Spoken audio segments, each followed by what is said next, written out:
আজ আমরা বানাবো নুডলসের শরবত। তো আপনারা রেসিপিটা দেখতে থাকেন। প্রথমে নুডলসটা দিয়ে দিব, সিদ্ধ করা নুডলস।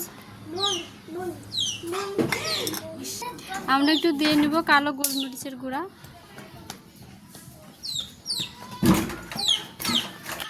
এখন দিয়ে নিব হচ্ছে একটু বিট লবণ, আর একটু দিয়ে নেব হচ্ছে নুডলসের মশলা। এটা খুবই সামান্য দিব।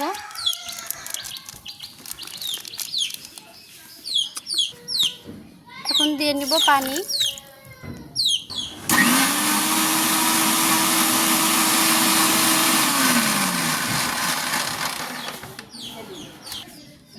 আমাদের জুসটা কিন্তু হয়ে গেছে, দেখেন। আমরা এখন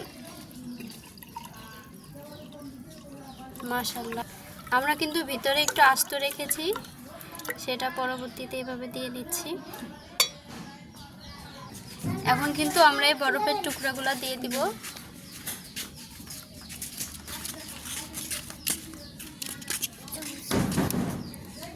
ঠান্ডা পানিটা এখানে অ্যাড করে দিলাম।